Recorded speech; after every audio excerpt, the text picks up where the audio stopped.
Искать значит помнить. Поисковый отряд застава святого Ильи Муромца во время раскопок в районе деревни Турейка в Орловской области обнаружил останки якутского солдата Великой Отечественной войны Ивана Федоровича Сивцева.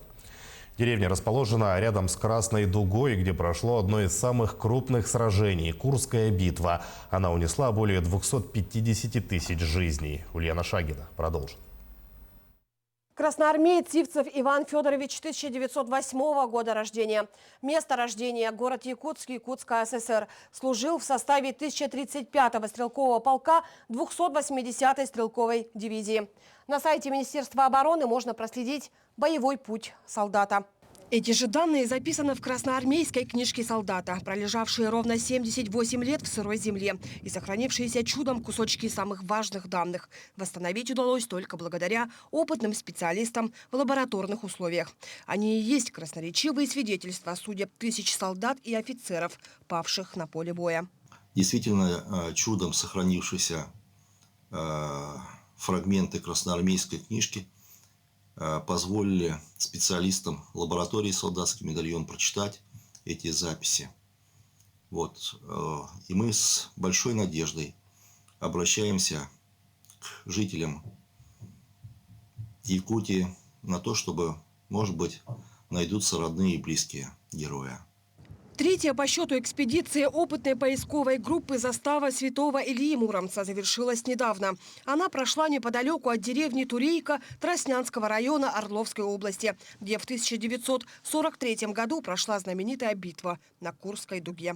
Курская дуга после Сталинградской битвы – это фактически конечная точка в наступательных операциях фашистской Германии. С этих пор полностью вся стратегическая инициатива переходит на сторону Красной Армии. С этого пошло наступление наше на запад и вплоть до 1945 года. С советской стороны оборону дуги держали более 1 миллиона 300 тысяч советских солдат. Из них не менее 1000 якутян, в том числе и Иван Федорович Сивцев. Погиб в июле 1943 года, призван Якутским городским военным комиссариатом 4 марта 1942 года.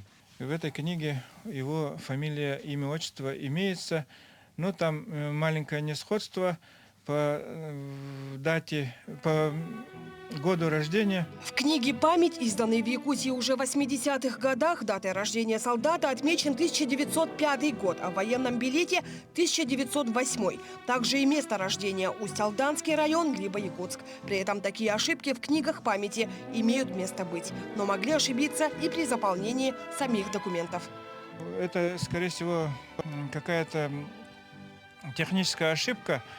Ну, я надеюсь, что родные найдутся. У него была супруга Анна Петровна Сивцева, и он жил по адресу город Якутск, улица Пушкина, 30.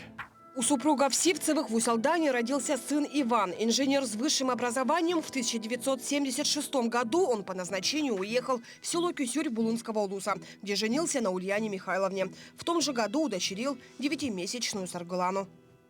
И хотя он не является родным по крови мне человеком, мы все равно очень взволнованы этим событием.